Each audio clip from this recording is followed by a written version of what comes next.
गोरखपुर जिला कांकेर छत्तीसगढ़ से कथा के मुख्य जजमान का पदभार ग्रहण कर न केवल अपने जीवन को कृतार्थ करा अपितु समूचे जन समुदाय को यह सुंदर अलौकिक दिव्य कथा श्रवण कराकर निश्चित ही पुण्य का कार्य आपने करा है। देखिए, जीव पर जब तक बाबा भोलेनाथ की कृपा ना हो तब तक इस पृथ्वी पर, इस दुनिया में, इस संसार में कोई भी कार्य संभव नहीं हो सकता। हम सभी देवाधिदेव महादेव के चरणों के दास हैं, उनकी कृपा दृष्टि के साए में ही अपना जीवन यापन करना चाहते हैं। हम सभी महादेव के मंदिर जाएं, देवालय जाएं, भगवान का जल अभिषेक करें और अपने मन की बात, अपने हृदय की बात हम देवाधिदेव महादेव से कह सके। बड़ा ही सुंदर और सरल तरीका हम सभी को पूज्य गुरुदेव ने बताया है। एक लोटा जल, सारी समस्याओं का हल। एक लोटा जल लेकर हम जब से अपने जीवन में नियमित रूप से एक लोटा जल चढ़ाना प्रारंभ करते हैं, उसी दिन से महादेव के चरणों में हमारी हाजिरी लगना प्रारंभ होती है और निश्चित ही जगत के सारे कार्य तो संभव होते हैं। साथ में मेरे महादेव की, मेरे करुणा सागर की करुणा हम सभी भक्तों पर हमेशा विद्यमान हो जाती है। और देखिए, एक लोटा जल चढ़ाने का महत्व क्या होता है, ये हम उन भक्तों से पूछ सकते हैं जो कई वर्षों से परेशान थे अपनी लंबी बीमारी को लेकर, लेकिन जब से एक लोटा जल चढ़ाने का नियम अपने जीवन में धारण करा है, उनकी बीमारियां भी ठीक हुई और भगवान भोलेनाथ की कृपा भी उन्हें प्राप्त हुई। हम एक लोटा जल चढ़ाने का महत्व उनसे पूछ सकते हैं जो माता बहने कई वर्षों से संतान का सुख इनको प्राप्त नहीं हो पा रहा था। कई वर्षों से प्रयास करने के बाद में भी ये संतान का सुख इन्हें नहीं मिल पा रहा था, लेकिन जब से एक लोटा जल चढ़ाना प्रारंभ करा, मेरे देवाधिदेव महादेव की कृपा से इनके घर में भी किलकारियां गूंजी और महादेव की कृपा इन्हें प्राप्त हुई। एक लोटा जल का महत्व हम उससे पूछ सकते हैं जो कई वर्षों से मेहनत कर रहा था, एग्जाम दे रहा था, परीक्षाओं में बैठ रहा था, कहीं जॉब, कहीं नौकरी लग जाए, लेकिन सफलता हाथ नहीं मिल रही थी। और जब से एक लोटा जल चढ़ाने का नियम धारण करा है, तब से मेरे महादेव ने हाथ पकड़ लिया। ये कृपा है मेरे महादेव की जो सभी जीवों पर विद्यमान होती है, सभी भक्तों को प्राप्त होती है। और हम सभी देख रहे हैं इसमें वन में जो सुंदर कथा चल रही है, दांडेकारी वन जो चल रहा है, इसमें सुंदर कथा चल रही है। इसमें हम सभी देख सकते हैं किस प्रकार से भक्तों का यह लाखों का हुजूम हम सभी को देखने को मिल रहा है।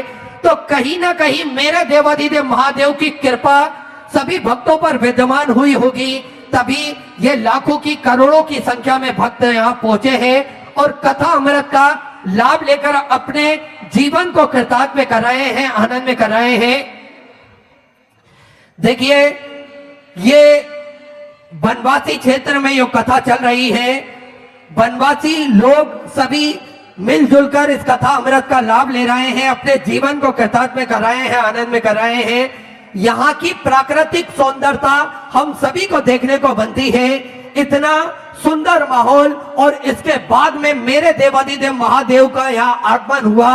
हम सभी कथा अमृत का रसास्वादन कर रहे हैं। निश्चित ही पूज्य गुरुदेव ने हम सभी को बताया है, कहीं पर भी कथा होती है तो वो जगह अपने आप में कैलाश धाम बन जाती है, और वही कैलाश धाम का दृश्य हम सभी को देखने को मिल रहा है इस दंडकारण्य वन में, जो हम सभी कथा अमृत का लाभ ले रहे हैं। देखिए, वनवासी लोग कहीं दूर आकर कथा श्रवण नहीं कर सकते, क्योंकि अपने प्रतिदिन दैनिक कार्य कर कर ही अपना जीवन यापन करते हैं। इससे जो धनराशि इनको मिलती है उसी से ये अपना जीवन यापन करते हैं। और इस बीच में इस छोटे से गांव में कथा होना, निश्चित ही ये भोलेनाथ की ही कृपा होगी। निश्चित ही सभी लोगों ने मिलकर एक लोटा जल भगवान भोलेनाथ पर चढ़ाया होगा और जैन साहब ने इस कथा का बीड़ा उठाया और कथा के मुख्य जजमान का पदभार ग्रहण करा। एक बार जैन साहब के लिए भी जोरदार ताली बजाकर स्वागत करें। मुख्य जजमान का पदभार ग्रहण करा है और इस छोटे से गांव में बड़ी ही सुंदर, बड़ी ही अलौकिक ये कथा हम सभी श्रवण कर रहे हैं, कथा अमृत का लाभ ले रहे हैं। देखिए, हम सभी जीवन में क्या कर सकते हैं और क्या हमें करना है, ये हम सोच तो सकते हैं, लेकिन इसको करने के लिए जो इच्छा शक्ति होती है वो मेरे महादेव ही हमें प्रदान करते हैं। आज महादेव की कृपा देखिए, हम सभी इस छोटे से गांव में कथा अमृत का लाभ ले रहे हैं, इसके बाद में भी लाखों का ये जन समुद्र हम सभी को देखने को मिल रहा है।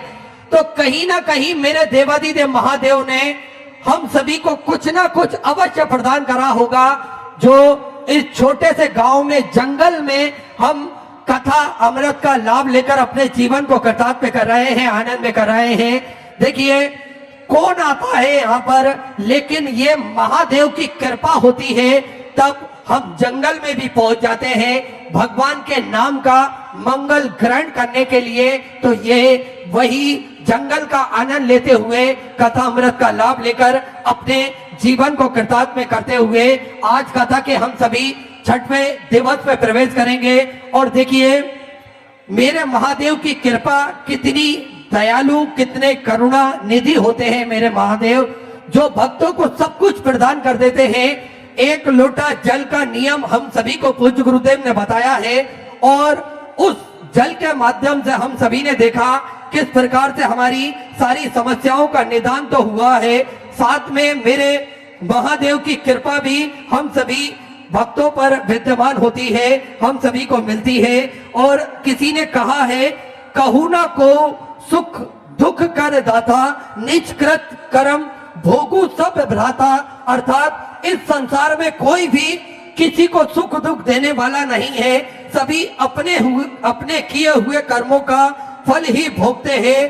कर्म से ही भाग्य बनता है, इसलिए करने में हमेशा सावधानी बरतना चाहिए, क्योंकि गोस्वामी तुलसीदास जी ने भी रामचरितमानस में लिखा है, कर्म प्रधान विश्व करी राखा। अर्थात हम जैसा कर्म करते हैं वैसा ही फल हमें प्राप्त होता है। तो हम सभी को कर्म करने में अति सावधानी रखना चाहिए। हम इस संसार में कोई भी व्यक्ति ऐसा नहीं है जो किसी को सुख दे सके या किसी को दुख दे सके, इसलिए हमें हमारे कर्मों में प्राथमिकता लाना चाहिए। और पूज्य गुरुदेव ने हम सभी को बड़े ही सरल तरीके से महादेव से जोड़ने का प्रयास करा है। देखिए एक लोटा जल चढ़ाने से पुण्य फल तो प्राप्त होता है, साथ में पूज्य गुरुदेव ने हम सभी को बताया है, हम सभी को समझाया है, जीव सेवा भी हम सभी को नित्य प्रतिदिन करना चाहिए। कर्म प्रधान विश्व करी राखा, अर्थात इस संसार सागर में कर्म की ही प्रधानता होती है। जिस प्रकार से लाखों गायों के बीच में बछड़ा अपनी मां को ढूंढ लेता है, ठीक इसी प्रकार से कर्म करने वाले को कर्म करता ढूंढ ही लेता है, कर्ता को कर्म ढूंढ ही लेता है। इसलिए कर्म बड़ी ही सोच समझ के हम सभी को करना चाहिए। कर्म से डरिए। नमः शिवाय, ओम नमः शिवाय। विश्वनाथ भगवान की, महाकालेश्वर भगवान की, ओंकारेश्वर भगवान की, कुबेरेश्वर महादेव की। हर हर महादेव, हर हर महादेव, हर हर महादेव, हर।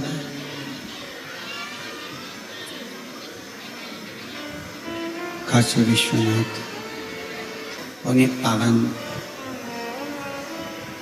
शिव महापुराण की कथा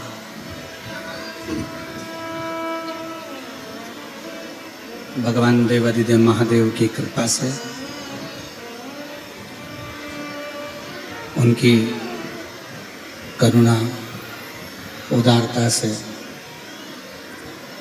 श्रवण करने का सौभाग्य छत्तीसगढ़ की ये पुनीत पवित्र भूमि, पावन धरा, कांकेर कोकपुर के इस पवित्र पावन प्रांगण में भगवान ईश्वर की कृपा से आप और हम सब शिव महापुराण की कथा का लाभ लेने के लिए विराजमान हैं। बड़े पुण्यशाली हैं सभी श्रोता भाई बहन जो इस पवित्र पावन शिव महापुराण कथा का लाभ ले रहे हैं।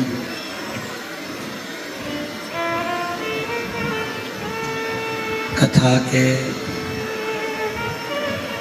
मुख्य यजमान स्वर्गीय श्री किशोर राम जी जैन, स्वर्गीय श्रीमती सन्मत जी जैन की स्मृति में श्री हरकराम जैन, श्रीमती जानकी देवी जैन, श्री देव कुमार जैन, श्रीमती नंदनी जैन, कोकपुर जिला कांकेर छत्तीसगढ़ से एक बार यजमान परिवार के लिए जोरदार ताली बजाकर स्वागत वंदन अभिनंदन। जिन्होंने इस पवित्र पावन माघ महीने में भगवान शंकर की पवित्र पावन शिव महापुराण की कथा श्रवण कराने का सौभाग्य प्राप्त किया।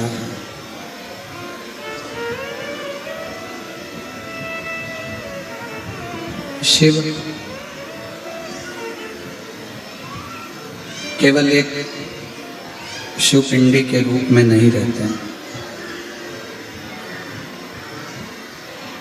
शिव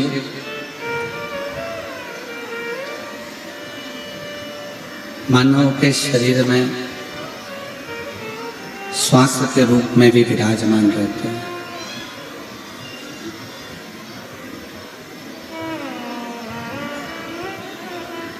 कोई ये विचार करे, कोई ये सोचे कि शंकर भगवान तो केवल एक पिंडी का रूप है, एक शिवलिंग का रूप है,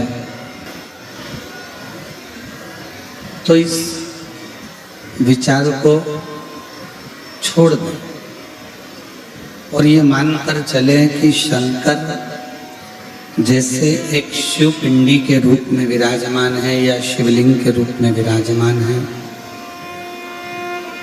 शंकर हमारी श्वास के रूप में भी विराजते हैं।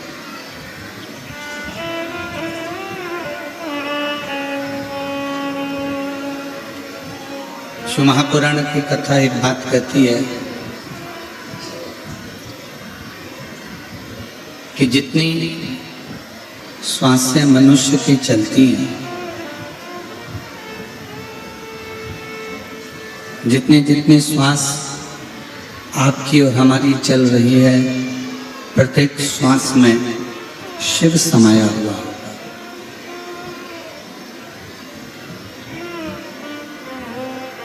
यहाँ जितने बैठे हैं, जितने आस्था चैनल पर कथा सुन रहे हैं, जितने फेसबुक यूट्यूब पर कथा सुन रहे हैं, जितने मोबाइल पर कथा श्रवण कर रहे हैं, वो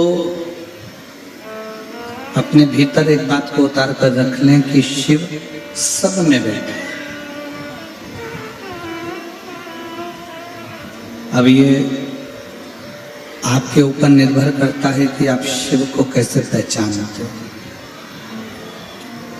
आप शंकर भगवान को कैसे जानते हो।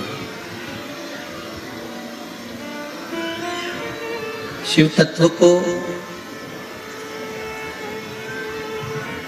पहचानने के लिए, भगवान शंकर को जानने के लिए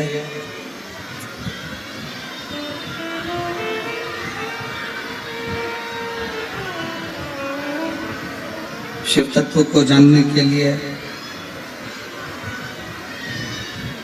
भगवान शंकर को पहचानने के लिए बहुत दूर जाना नहीं पड़ता है। शिव महापुराण की कथा कहती है कि शंकर को जानने के लिए केवल अपने भीतर उतरना पड़ता है।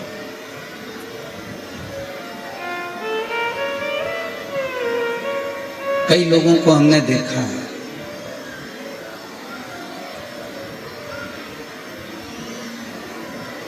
देव भैया, दुनिया में कई लोग ऐसे हैं जो केदारनाथ जा रहे हैं, सोमनाथ जा रहे हैं, कैलाश पर्वत का दर्शन करने के लिए जा रहे हैं। कई लोग ऐसे हैं कि बहुत दूर दूर भगवान शंकर को राजी करने के लिए, उनका दर्शन करने के लिए जा रहे हैं। पर वो अपने नजदीक के शिवालय तक, अपने नजदीक के शंकर के मंदिर तक जा ही नहीं पाते। और शिव महापुराण की कथा कहती है कि सबसे पहले केदारनाथ जाने से पहले, सोमनाथ जाने से पहले, बद्रीनाथ जाने से पहले अपने नज़दीक का जो शिवालय है, अपने नज़दीक का जो शिव मंदिर है, वहाँ जाए। क्यों? हमारे बीच में शबरी नारायण वाले महाराज जी पधारे हैं। एक बार जोरदार ताली बजाकर उनका स्वागत है। छत्तीसगढ़ के प्रत्येक कथा में, छत्तीसगढ़ की प्रत्येक कथा में आपका आगमन होता है। और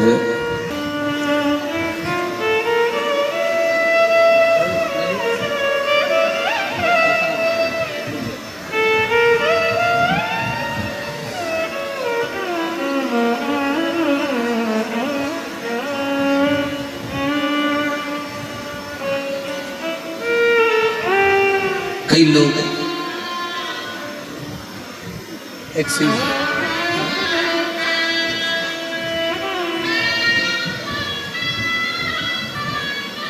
अमरनाथ जा रहे हैं, केदारनाथ जा रहे हैं, सोमनाथ जा रहे हैं, विश्वनाथ जा रहे हैं, मल्लिकार्जुन जा रहे हैं। ऐसे कई तीर्थ हैं जो नवयुवक बेटा बेटी, नवयुवक लड़के और गांवों के कई लोग जाते हैं। मेरा उन नवयुवक बेटा बेटियों से, उन ग्रामीण में रहने वाले, शहर में रहने वाले सभी शिव भक्तों से एक निवेदन जरूर है। आप खूब जाओ काशी, आप खूब जाओ सोमनाथ, अमरनाथ, केदारनाथ, विश्वनाथ। आपका जितना जितना मन करे उतना उतना जाओ। पर सबसे पहले अगर कहीं जाना है तो अपने घर का पास का जो शंकर का मंदिर हो, सबसे पहले उस मंदिर में जाना चालू करो। एक बात आपसे पूछें, जरा उत्तर दीजिएगा कांकेर की मेरी जीजियों, मेरे जीजाओं, मेरी बेटियों, बेटाओं, मेरी माताओं, मेरे भाई। व्यक्ति बीमार होता है तो डायरेक्ट उसको मुंबई ले जाते हो क्या? जम के बोलो जरा। डायरेक्ट उसको रायपुर लेकर जाते हो क्या? नहीं। डायरेक्ट उसको नागपुर लेकर जाते हो क्या? नहीं। व्यक्ति अगर बीमार होता है तो सबसे पहले अपने गांव का जो हॉस्पिटल होता है, प्राथमिक उपचार केंद्र, वहां दिखाया जाता है। वहां से आराम नहीं लगता, फिर कांकेर, कांकेर में आराम नहीं लगा, फिर धमतरी, वहां आराम नहीं लगा, फिर रायपुर, रायपुर आराम नहीं लगा, नागपुर, नागपुर आराम नहीं लगा, मुंबई, दिल्ली, फिर उसको विशाखापट्टनम, ना जाने कहां कहां आप सब लेकर जाते। उसी तरह हमारे घर का जो नजदीक में शिवलिंग है, नजदीक में जो शंकर जी का मंदिर है, नजदीक में जो शिव मंदिर है, शिवालय है, वो हमारा घर के नजदीक का जो शिवालय मंदिर है, ये समझें कि वो प्राथमिक उपचार केंद्र है। जब हमें दुख आए तो सबसे पहले हमारे नजदीक के मंदिर में हम जाए। और नजदीक के मंदिर में जाने के बाद फिर आप क्षेत्रीय मंदिर में, फिर प्रादेशिक मंदिर में, फिर तीर्थ आदि के स्थानों पर जाने का प्रयास करें।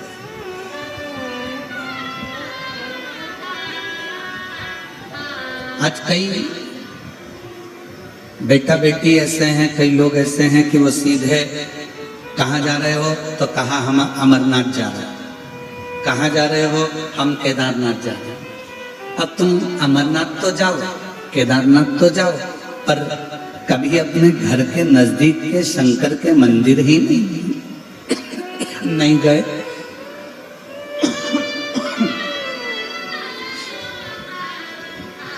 अपने घर के पास के शिवालय ही नहीं गए,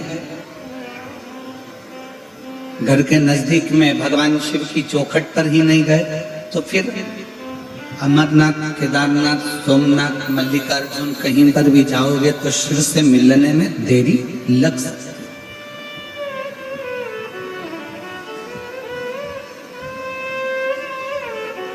अब एक और बात हम आपसे पूछें, बड़े हॉस्पिटल में जाते हो तो पहले पूछते हैं कि छोटे हॉस्पिटल में दिखाया था, उसकी कोई फाइल है तुम्हारे पास में? और यदि आपके पास में अगर कोई फाइल है तो वो फाइल हमको दो, हम देखते हैं। पुरानी फाइल को डॉक्टर देखना प्रारंभ करता है और देखते देखते फिर दवाइयां लिखना प्रारंभ करता है। हम प्रतिदिन जब शंकर जी के मंदिर में जाते हैं, शिव जी के मंदिर में जाकर जल समर्पित करते हैं, प्रतिदिन शिवालय जाते हैं, शिवालय में जाकर जल समर्पित करते हैं, प्रतिदिन शंकर की चौखट पर जाते हैं, वहां जाकर जल समर्पित करते हैं। शिव के मंदिर में जाना, शिव महापुराण में जाना, शंकर की चौखट पर जाना, जब हम प्रतिदिन चालू करते हैं, तब हम जब आखिरी में एक दिन अमरनाथ, केदारनाथ, बद्रीनाथ कहीं पर भी जाते हैं तो वहां पर विराजमान मेरे अमरनाथ, मेरे केदारनाथ तुम्हारे लिए सारे दरवाजे खोल देते हैं, तुम्हें दर्शन दे देते हैं। फिर वो दर्शन देते हैं।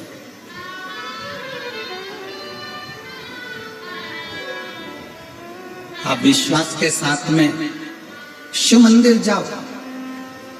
कल हमने कथा में वर्णन किया था, आप लोग स्मरण करे होंगे कथा का, तो सबने सुनी थी कथा। उसमें सुना था कि कामदेव रति के पति हैं, शिवजी सती के पति।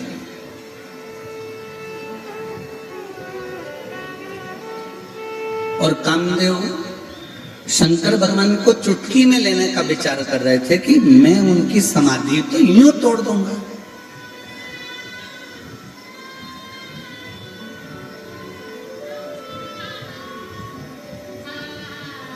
कामदेव शंकर भगवान को समझ नहीं। कामदेव को लगा कि शिवजी की समाधि तोड़ना मेरे लिए तो सरल बात है, सहजता है। पर कामदेव को यह अंदाजा नहीं था कि वो शिव है, वो शंकर है, वो ओघड़ी है, वो दयालु है, वो दातार है। कामदेव ने एक शब्द रति के सामने कह दिया। जब रति हाथ जोड़कर कामदेव जी से कहती है कि तुम समाधि को तोड़ने मत जाना,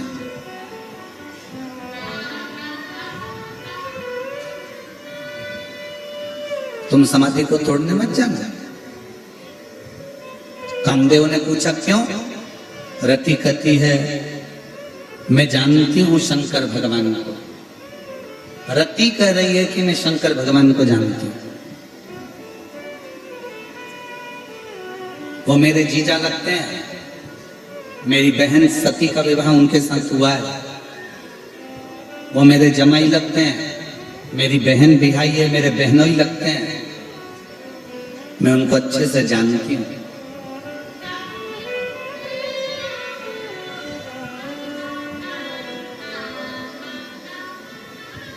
वो भस्म कर देते हैं।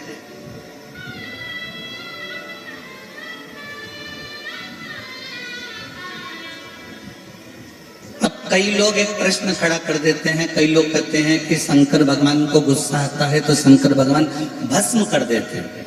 पर दुनिया के लोगों को यह नहीं मालूम कि शंकर भगवान भस्म क्या करते हैं।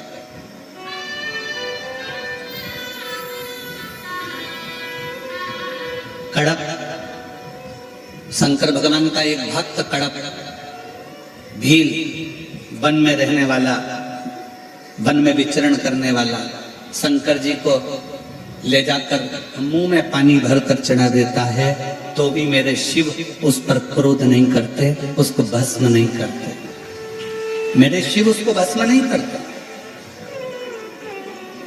मेरे शंकर भगवान उस पर क्रोध नहीं करते।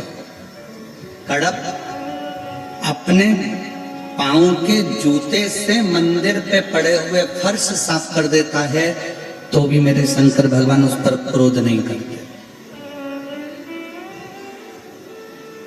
भस्मासुर शिव जी को भस्म करने के लिए दौड़ता है तो भी शंकर भगवान क्रोध नहीं करते, मुस्कुराकर भाग लेते हैं। बाणासुर अपनी भुजाओं का बल दिखाकर शंकर भगवान को युद्ध के लिए ललकारता है तो भी शिव क्रोध नहीं करते, भस्म नहीं करते। ये तो दुनिया के लोगों ने गलत विचार कर रखा है कि शंकर भगवान संहार के देवता हैं। ये दुनिया के लोगों ने गलत विचार कर रखा है कि शंकर भगवान गुस्सा जल्दी कर देते हैं। ये दुनिया के लोगों ने मन में विचार कर रख लिया कि शंकर भगवान भस्म कर देते हैं। पर दुनिया के लोगों को ये नहीं मालूम कि शिव भस्म क्या करता है।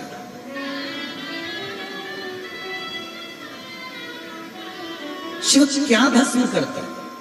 शंकर भगवान कभी भी शिव जी के दरवाजे पर चाहे गंधर्व आ जाए, शिव जी के दरवाजे पर चाहे असुर आ जाए, शिव जी के दरवाजे पर चाहे किन्नर आ जाए, शिव जी के दरवाजे पर चाहे देवता आ जाए, शिव जी के दरवाजे पर चाहे पशु आ जाए, शिव जी के दरवाजे पर चाहे पक्षी आ जाए, शिव जी के दरवाजे पर चाहे मनुष्य आ जाए, शंकर भगवान किसी को भस्म नहीं करते। शंकर भगवान जो उसके पास में आते हैं, शंकर के पास में जो पहुंचते हैं, शिव के पास में जो पहुंचते हैं, उसके भीतर का अहंकार, उसके भीतर का काम, उसके भीतर की आसक्ति, तृष्णा, लोभ, मोह शंकर भगवान धीरे से समाप्त कर देते हैं, उसको भस्म कर देते हैं।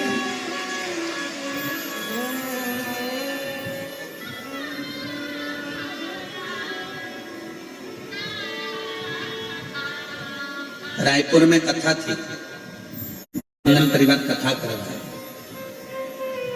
और देवांगन जी ने कथा करवाई तो वहां पर एक पत्र आया था। एक सुनीता साहू ने उस पत्र को लिखा था। रायपुर देवांगन जी ने जब कथा कराई तो सुनीता साहू ने वो पत्र लिखा था। वो कहां की थी उसका एड्रेस हमको स्मरण में नहीं, पर उस पत्र में सुनीता साहू ने लिखा कि मैं इतने दिनों से शंकर जी की आराधना कर रही हूँ, मैं इतने दिनों से शिव जी पर जल चढ़ा रही हूँ। हो सकता है मुझसे कोई गलती हो रही होगी, इसलिए शिव मुझे फल नहीं दे रहे। मुझसे कौन सी गलती हो रही है गुरुजी, क्या आप मुझे बताएंगे? पत्र में उसने लिखा। मैं उस बेटी सुनीता साहू को एक बात कहना चाहूंगा कि यहाँ पर भी बैठे हुए जितने शिव भक्त हैं वो अपने अंदर उतार लेना, और जितने आस्था चैनल पर सुन रहे हैं वो भी उतार लेना, जितने मोबाइल पर कथा सुन रहे हैं वो भी उतार लेना। तुम शंकर जी के मंदिर में जाते रहो, शिव तुमको फल नहीं भी दे रहे हैं तो भी जल चढ़ाते रहो। जैसे कल कथा में कहा था, माँ के हाथ में दूध की बोतल है पर वो बच्चे को नहीं दे रही है। क्यों?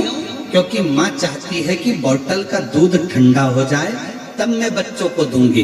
बच्चा चाहता है कि मुझे अभी दूध मिले, पर माँ उसे देना नहीं चाहती। वो चाहती है जब दूध ठंडा होगा तब दूंगी। उसी तरह तुम शंकर के मंदिर जाते रहो, प्रणाम करते रहो, लोटा भर जल चढ़ाते रहो, तुमसे कोई गलती नहीं हो रही। शंकर देंगे, थोड़ा ठंडा कर देंगे, और ऐसा देंगे कि तेरे लिए अच्छा।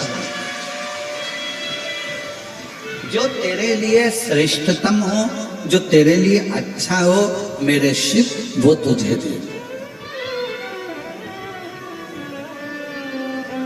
वो तुझे प्रदान करे।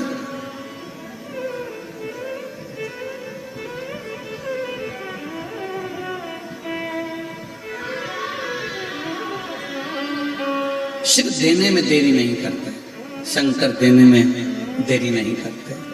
शिव देते जरूर, शंकर देते जरूर। और महाराज शिव जब देते हैं तो फिर थोड़ा बहुत नहीं देते।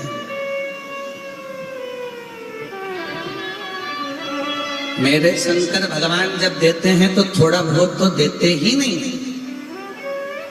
देवता देते हैं पल्ला झाड़ कर और महादेव देते हैं छप्पर हाड़ कर। शिव थोड़ा नहीं देते, शिव बहुता में देते।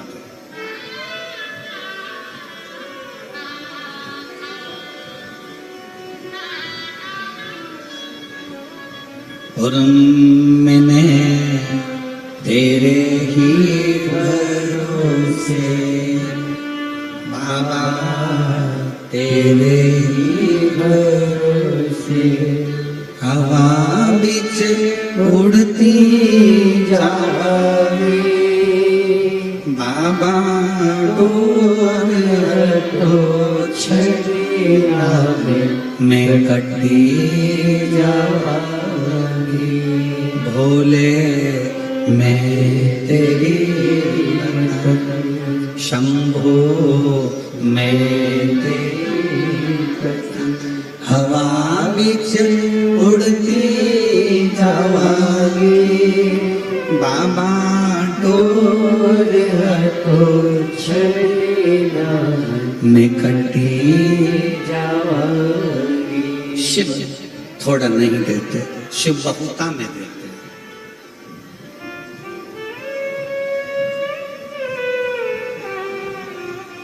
मैं उस बेटी सुनीता साहू को कहना चाहूंगा कि ये कभी मत सोचो कि तुम पूजन गलत कर रहे हो। कोई तुमको डराए ना,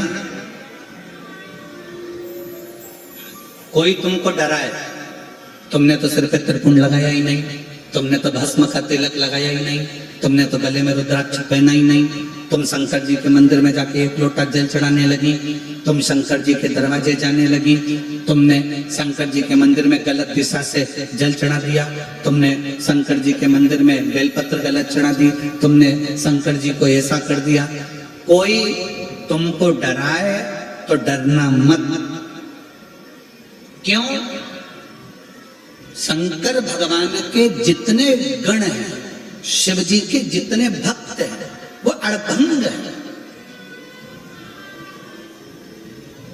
नंदी को पूजन करना आती है क्या? जम के बोले जरा, जम के बोला आती है? नहीं। भृंगी को, श्रृंगी को, जितने शंकर भगवान के गण हैं, भूत को पूजन करना आती है?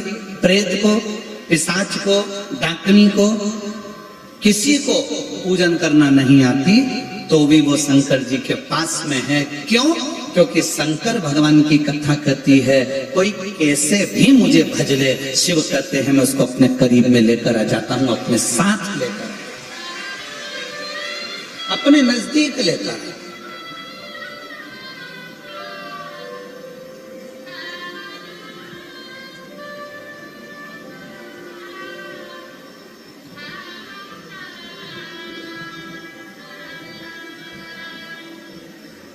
और बाकी के और बहुत सहजता में देखिएगा महाराज, राम कथा किस किसने सुनी है? हाथ उठाओ जल्दी से। ठीक है, रख लो। टीवी पे रामायण किस किसने देखी है? चलो रख लो। रामायण में आपने कहीं देखा राम जी अयोध्या से लंका तक गए, इस बीच में राम जी किसी वीआईपी के घर में गए? जम के बोलो जरा, किसी सेठ के मकान में गए, किसी धनपति के घर गए? नहीं, मेरे राम जी अगर गए तो माँ शबरी अम्बा के दरवाजे पर गए। मेरे राम जी गए तो केवट के दरवाजे पर गए। मेरे राम जी गए तो किष्किंधा में भी हनुमान जी महाराज से मिलकर गुफा में सुग्रीव के पास चले गए।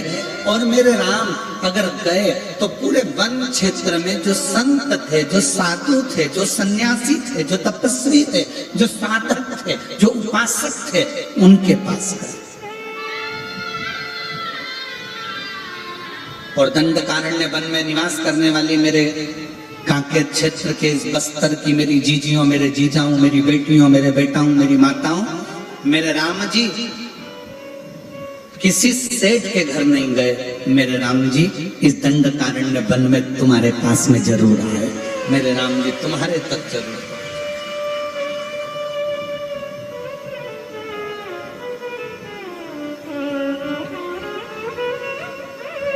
महाराज जी बैठे हैं शबरी नारायण वाले।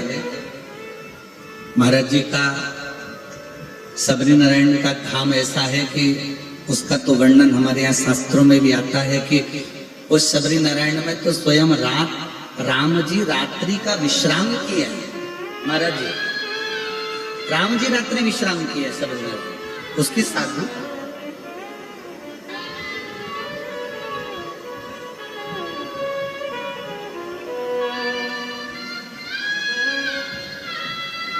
कितनी कृपा है।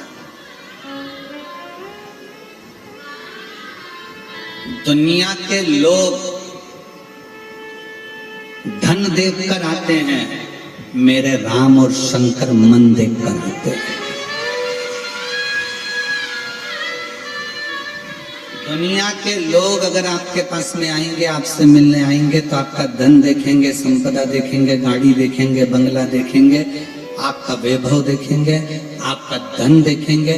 पर मेरे शंकर भगवान, मेरे राम आपका धन, आपका वैभव, आपका दौलत नहीं देखते। शंकर भगवान तो ये देखते हैं कि आपका मन कैसे,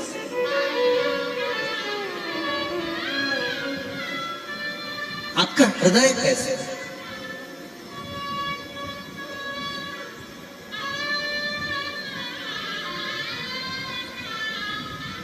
और जब आपका दिल, आपका मन, मैं उस बेटी सुनीता साहू से कहूंगा तो मंदिर जाओ।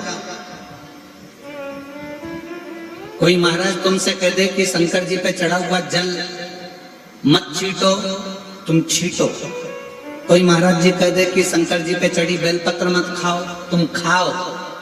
कोई कह दे कि शंकर जी पे चढ़े हुए जल को अपने ऊपर मत लगाओ, तुम लगाओ। और उसको ये प्रमाण एकत्र, उस बहन ने, मैं चैनल वालों से कहूंगा कि ये फाइल भी दिखाओ। उस बहन ने ये पूरी फाइल लगाई है, पूरी फाइल। और एक नहीं, 2 फाइलें उस बहन ने लगाई है, जिसमें बच्चे को विकलांग सर्टिफिकेट भी लगा हुआ है। उस बहन ने इस बच्चे का विकलांग सर्टिफिकेट भी लगाया हुआ है कि वो बच्चा, प्रमाण पत्र लगाया है कि वो बच्चा विकलांग है, वो बच्चा विकलांग। अब पत्र को ध्यान देना, जो तुमसे कहते हैं कि शंकर का चढ़ा हुआ जल मत पियो, शंकर पे चढ़ा हुआ जल अपने ऊपर मत छीटो, शंकर का चढ़ा जल अपने घर में मत छीटो, वो थोड़ा ध्यान से सुनिएगा। मैं गुलाब चंद्र नागेश, पत्नी श्रीमती उर्मिला नागेश, पुत्र सोहम नागेश, रोहन नागेश, ग्राम कसपुर, तहसील बेलर गांव, जिला धमतरी का निवासी हूं। कहीं बैठे हो तो हाथ हिला सकते हैं, अगर कहीं बैठे हो तो हाथ हिला सकते हैं। गुलाब चंद्र नागेश, पत्नी श्रीमती उर्मिला नागेश, पुत्र सोहम नागेश, रोहन नागेश, ग्राम कसपुर, तहसील बेलर गांव, जिला धमतरी से। कहीं बैठे हो तो हाथ हिला सकते हैं। मेरा मोबाइल नंबर ये है। एक लोटे जल का मैं क्या वर्णन करूं गुरुदेव। मेरा छोटा बेटा रोहन ने बचपन से ही नहीं चला। मेरा छोटा बेटा बचपन से चलता नहीं था और ना ही बोल पा रहा था और ना ही किसी प्रकार का कोई दिमाग ही नहीं था। पूरा दिन बिस्तर में ही सोया रहता था। यहाँ तक अपने हाथों से खाना भी नहीं खा पाता था और किसी को अच्छे से नहीं देख पाता था। और नगरी धमतरी रायपुर का सबसे बड़ा बच्चों का हॉस्पिटल बाल गोपाल में भी इलाज करवाया, लेकिन कोई सुधार नहीं आया।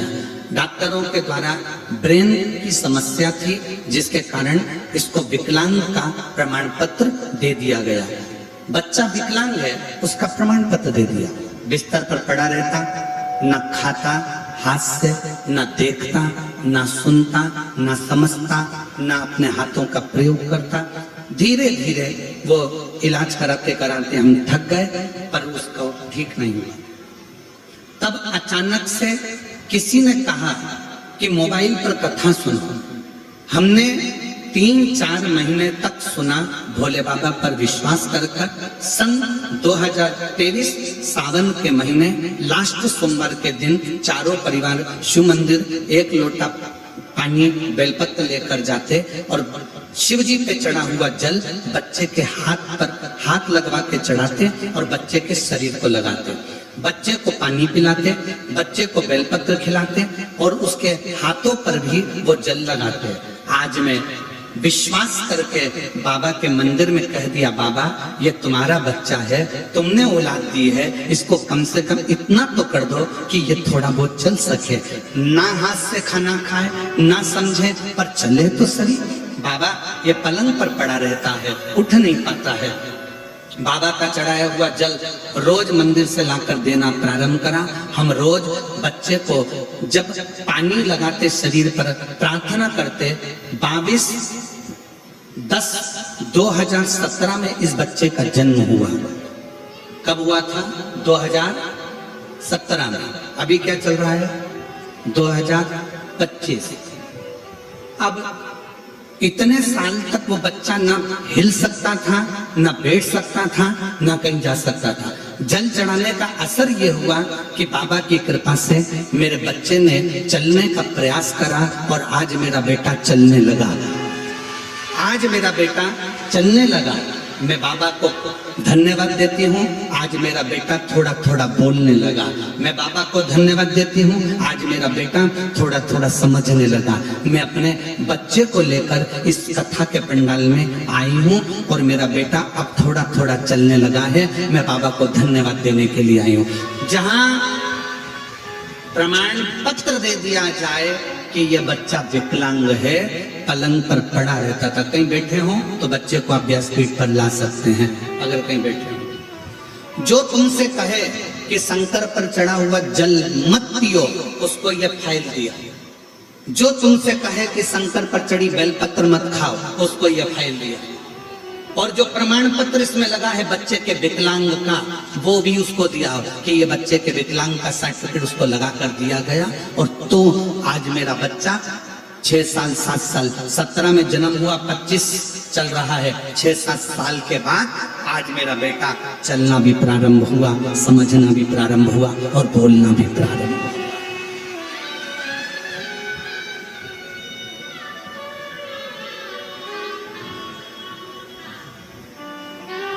महाराज जी, हम भी नहीं जानते कि शंकर पे चढ़े हुए जल में ऐसा क्या प्रताप है। जैन साहब, हम भी नहीं जानते कि शिवजी पे चढ़े हुए जल का क्या प्रताप है। पर व्यासपीठ पर जब पत्र जब आते हैं और इन पत्रों को जब पढ़ा जाता है तो मन में आता है कि मेरा ओघड़ दानी साधारण नहीं है। उसके पास कुछ नहीं पर दुनिया को सब कुछ दे दे। मेरे शंकर भगवान के पास में करोड़ों का धन भले ना हो, मेरे शंकर भगवान के पास में बैकुंठ जैसा ठाट भले ना हो, मेरे शंकर भगवान के पास में सोने और चांदी की अंबारियां भले ना हो, मेरे शंकर भगवान भले कैलाश पर रहते हैं, भस्म रमाते हैं, जटाजूट बांधते हैं, सन्यासी का वेश मेरे शिव का है, साधु का वेश मेरे शिव का है, पर मेरे शंकर भगवान के पास में उनकी चपटी भभूत में है खजाना कुबेर का, चपटी भभूत में है खजाना।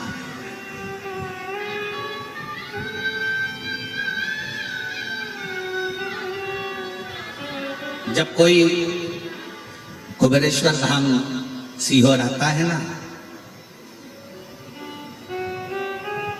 बहुत रोता हुआ आता है। कुबेरेश्वर धाम के गली में जब वो प्रवेश करता है, मेन रोड पर चौराहे पर जब उतरता है और मेन रोड से जब वो दंडवत करता करता मेन रोड से महाराज जी 500 मीटर की दूरी पर कुबेरेश्वर धाम है। इंदौर भोपाल रोड पे जब आप मेन रोड पर उतरोगे तो 500 मीटर की दूरी पर है, आधा किलोमीटर। जब वो 500 मीटर की दूरी दंडवत करता करता प्रणाम करता कई महिलाएं कई पुरुष उस चौराहे से मंदिर तक जब दंडवत करते करते आते हैं और मंदिर में आने के बाद कंकर शंकर की धरा पर जब उनकी आंख में आंसू होते हैं, तो हमने देखा है अपने जीवन में कि वो जब आते हैं तभी उनकी आंख में आंसू होते हैं, बाकी के जितनी बार आते हैं उनके चेहरे पर अलग से नूर होता है और चमक होती है। बोल बम का नारा है, जम के बोलो जरा, बोल बम का नारा है। हमने देखा उस चौराहे पे से लोग दंडवत करते कुबेरेश्वर बाबा के दरवाजे तक पहुंचते। 500 मीटर की दूरी वो बहुत लगाते आते हैं और उनकी आंख में जब आंसू होते हैं, थकान होती है, बाबा कुबेर भंडारी के कंकर शंकर की भूमि पर जब वो पहुंचते हैं, उसके बाद एक बार हम उनकी आंख में आंसू देखते हैं, बाकी के मेरा बाबा उनके आंख के आंसू पोंछ कर उनकी झोली ऐसी खुशियों से भर देता है कि वो कमी नहीं लगती। एक पत्र आया, उस पत्र में उस भाई ने लिखा,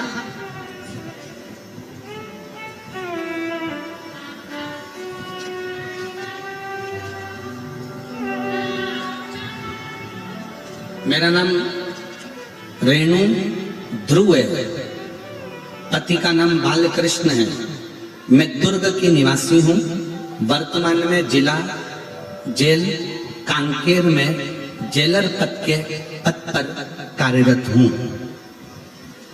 मेरा नाम रेणु ध्रुव है, पति का नाम बालकृष्ण ध्रुव है, मैं दुर्ग के निवासी हूँ, वर्तमान में जिला जेल कांकेर में जेलर के पद के ऊपर कार्यरत हूँ। मैं कांकेर की जिला जेलर हूँ, उनके पद पर नियुक्त हूँ। कहीं बैठी हूँ तो हाथ हिला सकते हैं, अगर कहीं बैठी हो आप ही हैं, आ जाओ बच्चों को ले। मैं जेलर के पद पर कार्यरत हूँ, मेरा मोबाइल नंबर ये है। एक लोटे जल का मैं क्या गुणगान करूं गुरुदेव, मेरी शादी को 20 साल हो गए थे गुरुदेव। 4 साल तक तो हमने डॉक्टरों का इलाज करवाया, 5 साल इलाज करवाया, उसके बाद हमने इलाज करवाना बंद कर दिया कि लगा कि संतान नहीं है। 10 साल तक औलाद नहीं हुई, 15 साल औलाद नहीं हुई, 20 साल औलाद नहीं हुई। 20 साल बाद भी हमने छोड़ दिया कि अब हम कभी औलाद हमारे घर में नहीं आ सकती। तब किसी के कहने पर, हम भगवान शंकर को मानते नहीं थे, पर किसी के कहने पर हम कुबेरेश्वर धाम चले गए। दोनों पति पत्नी कुबेरेश्वर धाम में बाबा के यहाँ झाड़ू लगाना, प्रणाम करना, बाबा से विनती करना और बाबा से अपने दिल की बात कहना, आंकड़े की जड़ का प्रयोग करना, पशुपति नाथ का व्रत करना। कई लोगों से हमने कुबेरेश्वर धाम पर पूछा कि यहाँ पर आते हैं तो बाबा देता है, तो हमने जितनों से पूछा, सबने कहा कि दिल से मांगोगे तो कुबेर भंडारी देगा जरूर। और कुबेरेश्वर धाम की ऐसी कृपा हुई, सफेद आंकड़े की जड़ का प्रयोग करा, बाबा पर भरोसा रखा और 3 महीने के अंदर पत्नी का गर्भ ठहर गया। 1/1/2024 को पत्नी गर्भवती हो गई और बाबा की कृपा से 4/8/2024 को बाबा ने 1 बेटा नहीं 2 बेटे दिए 20 साल बाद।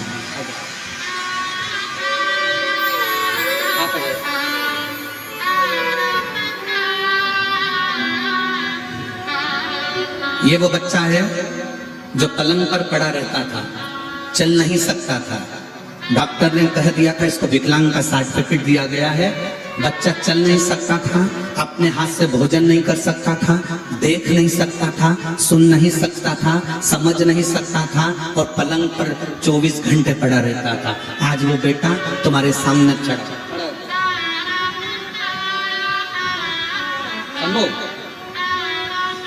ऐसे हो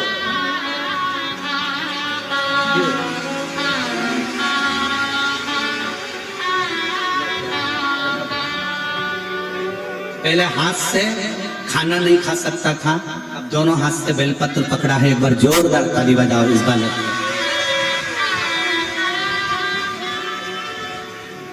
ये इसका विकलांग का प्रमाण पत्र जो सरकार ने दे दिया था कि ये विकलांग सर्टिफिकेट इसका दिया गया कि ये विकलांग है। आज दोनों हाथों से ताली भी बजा रहा है। हर हर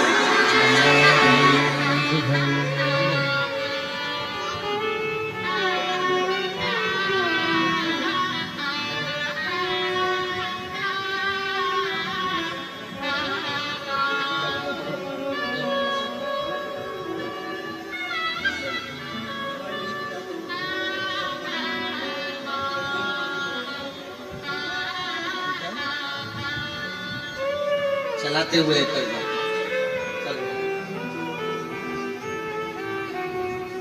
6 साल पलंग पर पड़ा रहा।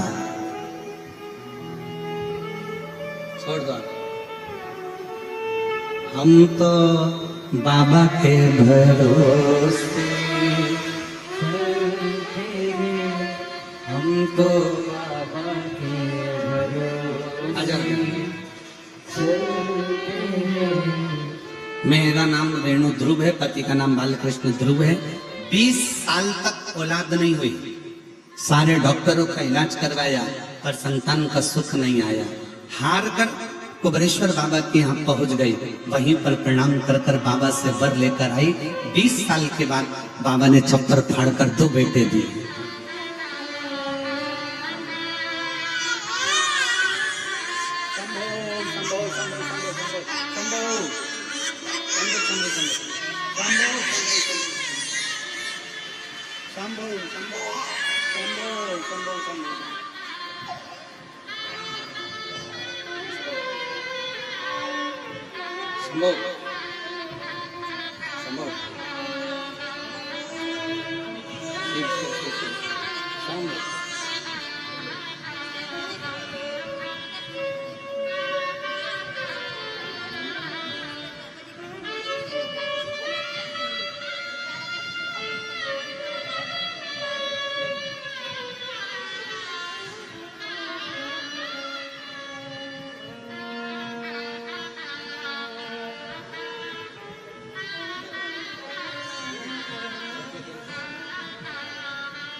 एक बार जोरदार ताली बजाकर स्वागत।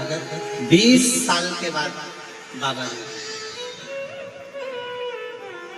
20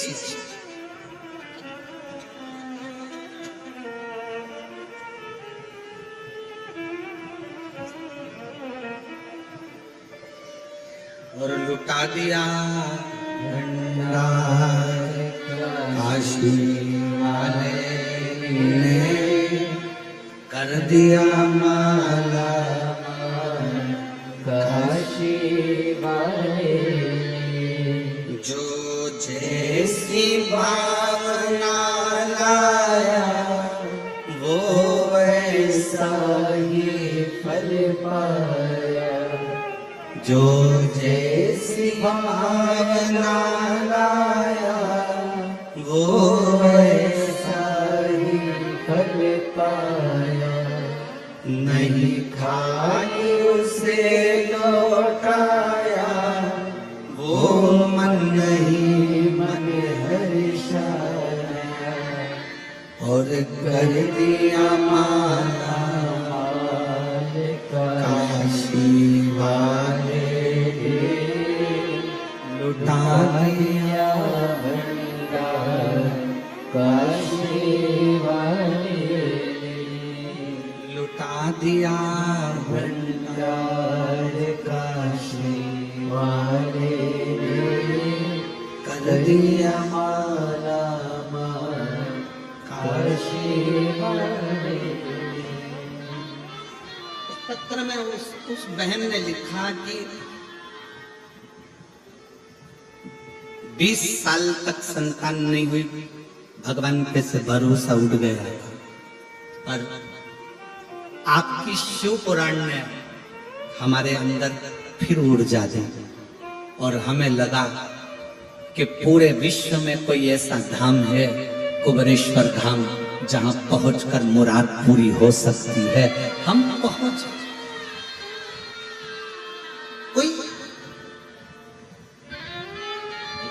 इस बहन से पूछो जिसको विकलांग का सर्टिफिकेट मिल गया, इस बच्चे को, उससे पूछो उसका बच्चा जब चलने लगे तो उस बच्चे की, उस घर के लोगों से पूछना कि उसकी जिंदगी का कितना बड़ा शुभ दिन है। कितना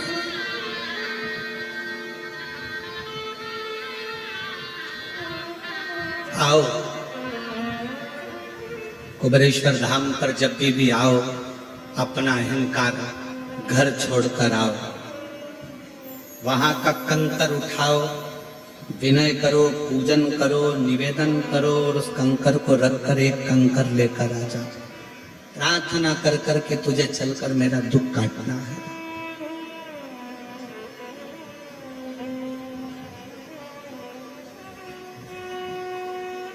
तुझे मेरा दुख काटना है।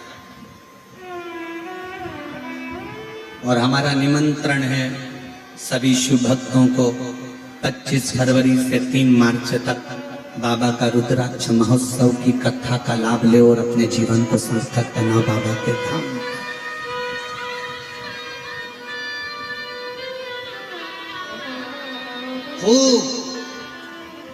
उस बाबा के पवित्र धरा पर बैठकर शिव तत्व को धारण करो, शंकर की कथा सुनो, शंकर की भक्ति में रमो, सेवा करो। कुबेरेश्वर धाम पर सबसे बड़ी कुछ चीज है तो वहां सेवा है, सेवा करो। गौ माता की गौशाला में जाकर सेवा कर लो, कुबेरेश्वर बाबा के धाम में आए हो, थोड़ा झाड़ू लगा लो, कोई कचरा पड़ा है उसे उठा लो, सेवा में लग जाओ, भोजन करो, सो भोजन खिलाओ, बर्तन साफ करो, सेवा करो। उसके दरवाजे की नौकरी कर कर चले गए तो तनख्वाह वो देगा, और तनख्वाह में क्या देगा कि आप खुद समझ जाओगे कि तनख्वाह में मेरे बाबा ने क्या किया। जो तुमसे कहे जल क्यों, बेलपत्र क्यों, महाराज जी आज के समय में कई लोगों को शिव पुराण खटकने से लग रही कि ये ऐसा क्या है कि लोगों के सारे दुख खट रहा है, सारे दुख समाप्त हो रहा है, शिव पुराण में ऐसा क्या है? तो कई लोग ऐसा विचार करते हैं कि शिव पुराण में मत जाओ, जल मत चढ़ाओ, शंकर के मंदिर मत जाओ, बेलपत्र मत खाओ, ये हो जाएगा वो हो जाएगा, जल मत छींटो, दरवाजे पर मत छींटो, श्री शिवाय नमस्तुभ्यम।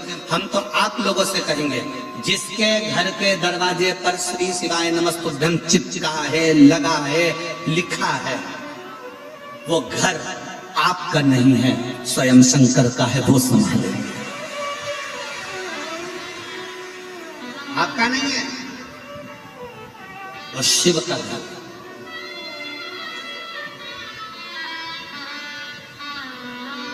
रति ने समझाया कामदेव को रति अपने पति को समझा रही है, स्वामी मेरा निवेदन स्वीकार करिए, आप शंकर जी की समाधि को तोड़ने मत जाइए। कामदेव कहते हैं तू मुझे जानती नहीं है, शंकर के पास क्या है, क्या है शिव के पास?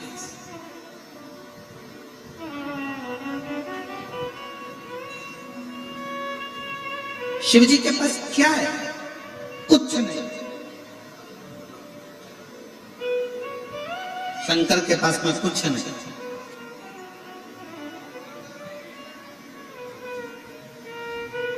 और जिसको लगता है ना इनके पास कुछ नहीं है, उसके पास बहुत कुछ होता है। जितनी बहुएं बैठी है ना, कभी ये मत सोच लेना कि तुम्हारी सास के पास कुछ नहीं है। सास के पास में दुनिया के लोग कह दें कि तुम्हारी सास के पास कुछ नहीं है, कुछ नहीं है, एक चेन नहीं, कान के नहीं, गले का नहीं, हाथ का नहीं, जमीन नहीं, तुम्हारे सास के पास, ससुर के पास कुछ नहीं है, फिर भी याद रखना सास ससुर के पास भले कुछ ना हो, पर उनका आशीर्वाद जब फलता है तो 4 चांद लगा देता है। उनका आशीर्वाद जब फलता है तो 4 चांद लगा देता है। जो कहते हैं शिव के पास कुछ भी नहीं है, कुछ नहीं।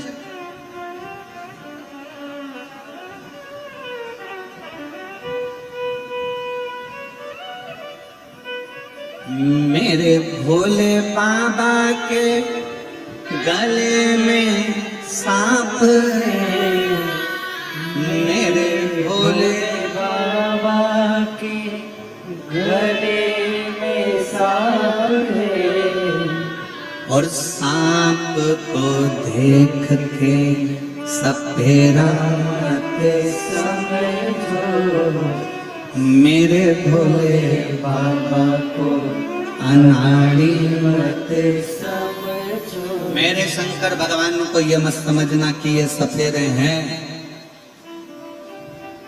मेरे भोले बाबा के कंधे पे झोली, मेरे भोले बाबा के कंधे पे झोली, और झोली को देख के भिखारी मत समझो, झोली को देख के भिखारी मत। समझो। शंकर भगवान के कंधे पर झोली है तो कोई ये ना समझे कि ये भिक्षुक है, भिखारी। सांप गले पर पड़ा है ये ना सोचा जाए कि ये सफेरे हैं। डमरू हाथ में है तो ये ना सोचिए कि मदारी है।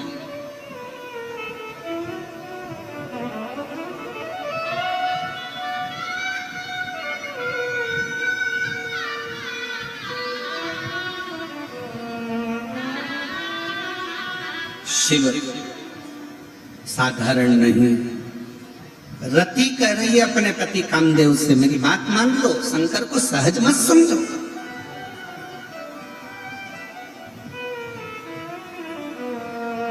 वो शिव साधारण नहीं है, आप मेरी बात स्वीकार करो।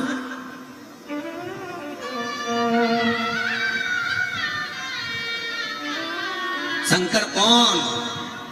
तो वेद व्यास जी लिखते हैं वो महामृत्युंजय है। महामृत्युंजय मतलब मृत्यु पर भी विजय प्राप्त करने वाला, मृत्यु को भी जीत ले।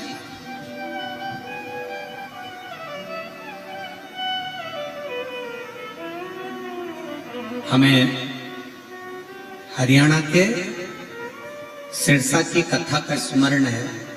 जैन साहब हरियाणा की जो कांडा परिवार कथा करवाए हैं, गोविंद जी गोपाल जी कांडा, सिरसा हरियाणा में तारा बाबा की कुटिया में कथा करवाए पिछले वर्ष शिवरात्रि के पहले, और इस वर्ष भी शिवरात्रि के पहले उनकी कथा है। 17 फरवरी से 23 फरवरी तक सिरसा में तारा बाबा की कुटिया में कथा। हमें वहां कथा का स्मरण है। तारा बाबा की कुटिया में जो कथा होती है, वहां छोटे छोटे ऐसे अलग अलग ब्लॉक बनाए जाते हैं पंडालों, और उसमें शिव भक्त रहते हैं। और कभी मौका लगे ना, मैं हरियाणा वासियों के साथ में छत्तीसगढ़ और महाराष्ट्र और गुजरात और राजस्थान और सबको कहूंगा, कभी मौका लगे और सिरसा में जब कथा हो तो आपसे निवेदन है, एक दिन या 2 दिन तारा बाबा की कुटिया में रहकर कथा सुनकर देखो, उसका एक आनंद दूसरा है। और जितने हरियाणा वाले कथा सुन रहे हो उनसे निवेदन है कि 17 फरवरी से 23 फरवरी तक तारा बाबा की कुटिया सिरसा हरियाणा में जो कथा है उसको दिल से सुनकर। पिछले वर्ष का हमें स्मरण है, एक कोई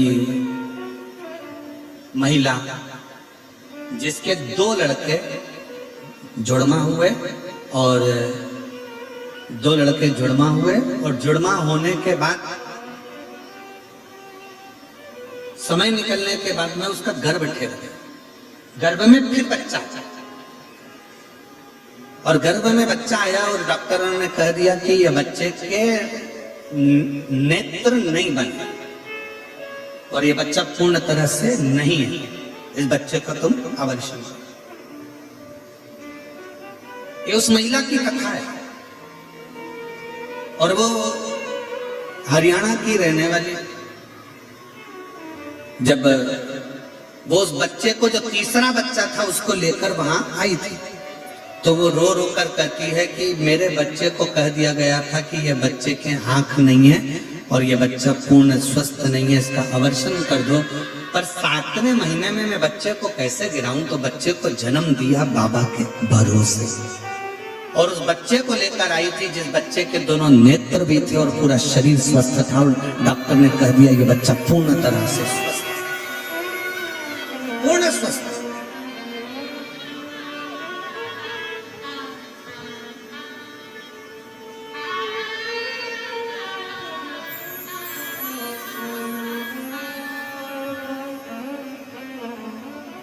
शिव के आश्रित होकर चल। एक महिला बैठी हुई है यहाँ,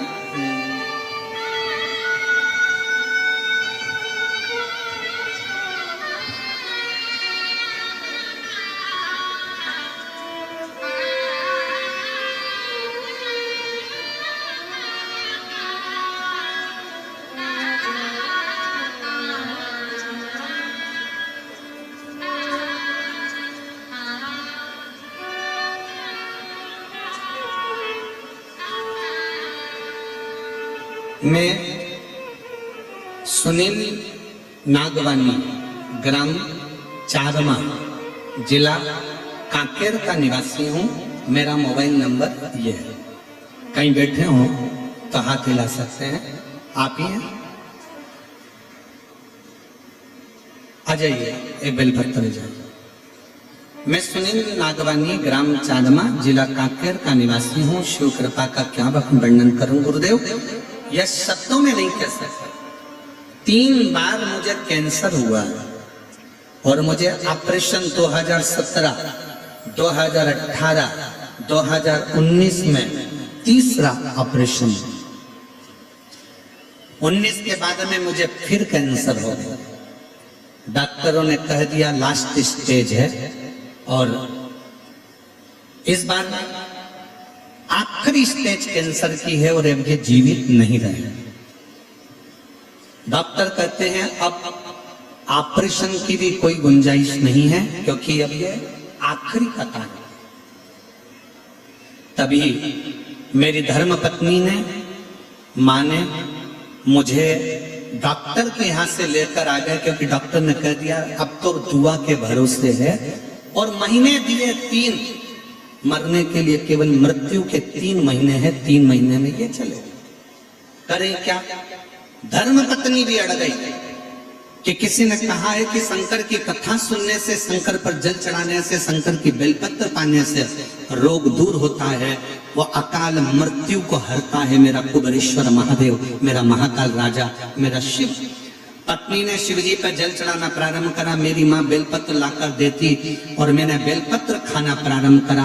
डॉक्टर ने मुझे लास्ट स्टेज पर कह दिया था 3 महीने रहूंगा।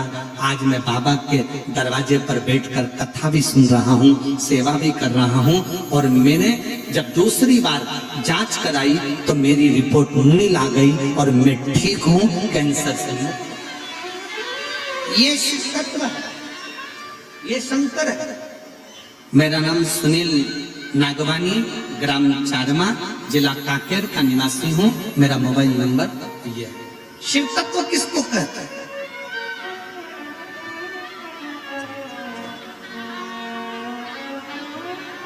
शिव की भक्ति किसको कहते हैं? शंकर भगवान को समझने के लिए कई लोग कहते हैं कि हम शंकर जी को जानते हैं, शिव जी की पूजन ऐसे करो, शिव जी की पूजन वैसे करो। आ जाओ तो साथ में आए, वो भी लिया। आ जाओ आ जाओ, आप भी आ जाओ।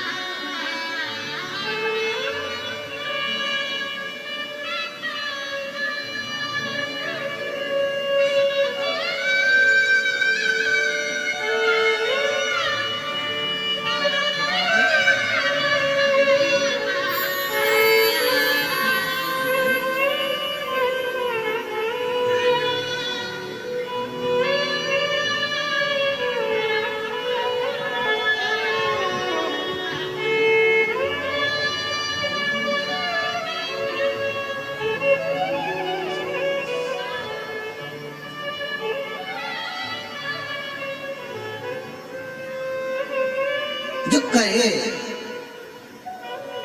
शिव नहीं। शंकर भगवान की पूजन, शिव की आराधना, शिव की अर्चना, शंकर भगवान को चढ़ाया गया 1 लोटा जल तुम्हारी जिंदगी में जो बदलाव लाएगा तुम खुद देखते रह जाओ। जाओ शिव के मंदिर,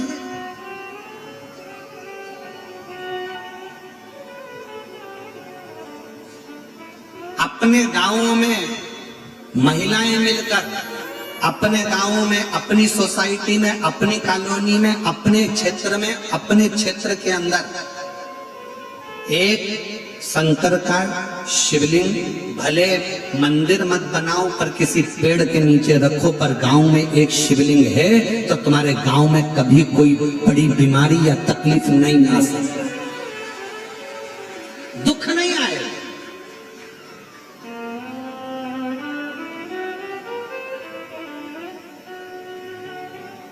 अपनी सोसाइटी में, अपनी कॉलोनी में, अपने मोहल्ले में, अपने क्षेत्र में एक शंकर का शिवलिंग होना जरूरी है। और प्रतिदिन उस पर 1 लोटा जल चढ़ाने के लिए जाओ, प्रतिदिन जाओ।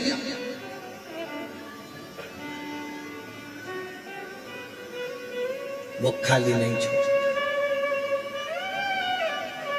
वो खाली नहीं छोड़ सकता।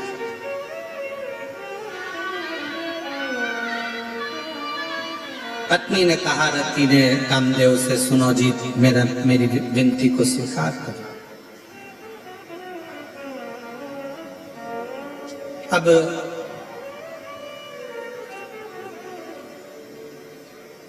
कल का एक पत्र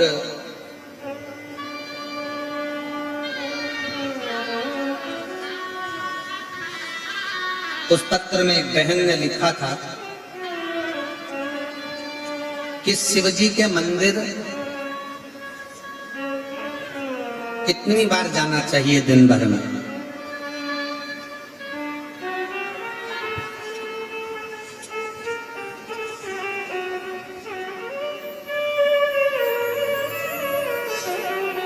देखो पत्र ढूंढने में समय लगेगा, तुम वैसे ही सुनो। पत्र को ढूंढने में थोड़ा समय लग सकता है। शिव जी के मंदिर एक दिन में कितनी बार जाना चाहिए?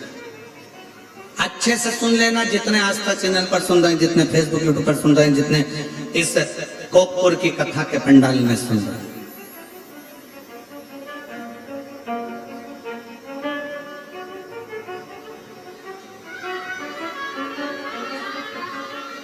जब घुटने में दर्द ज्यादा होता है, पीठ में दर्द ज्यादा होता है, सिर में दर्द ज्यादा होता है, कंधे में दर्द ज्यादा होता है, दांत में दर्द ज्यादा होता है, कान में दर्द ज्यादा होता है, शरीर में दर्द ज्यादा होता है, डॉक्टर को दिखाने के लिए जाते हो?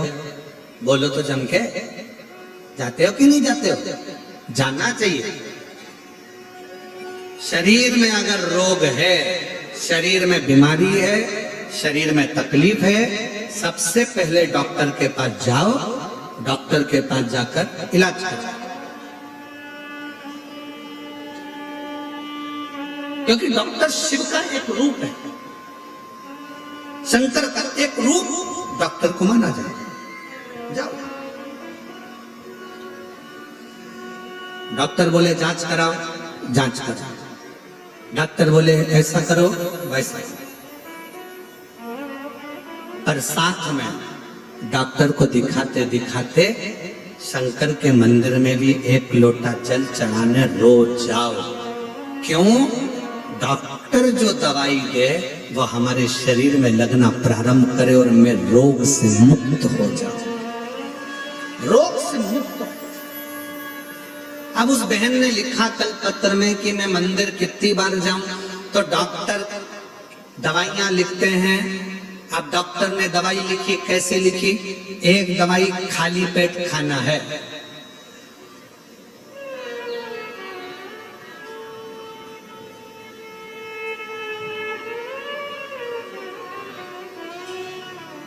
एक दवाई खाली पेट खाओ। फिर ये भोजन के बाद की, सुबह की, ये शाम के भोजन के बाद की, और एक दवा रात्रि को सोते समय। बोलो री जी जी, हाँ सही है कि गलत है? अरे जम के तो बोलो सही। खाली पेट की दी, सुबह भोजन के बाद, शाम को भोजन के बाद, और रात्रि को सोने से पहले। अब तो जीजी ने पूछा कि शंकर जी के मंदिर कितनी बार जाना चाहिए, भगवान का श्री शिवाय नमस्तुभ्यम कितनी बार बोलना चाहिए। तो डॉक्टर ने देखा कि दर्द ज्यादा है, इसलिए 3 दिन की, 5 दिन की दवाई ऐसे ऐसे दी। और जब दर्द कम हो जाता है तो डॉक्टर फिर दवाई को धीरे धीरे कम कर देता है। 2 समय की जगह 1 समय।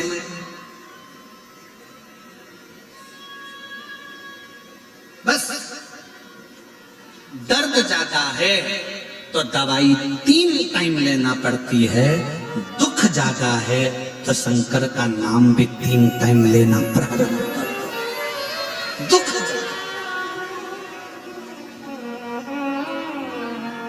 श्री शिवाय नमः,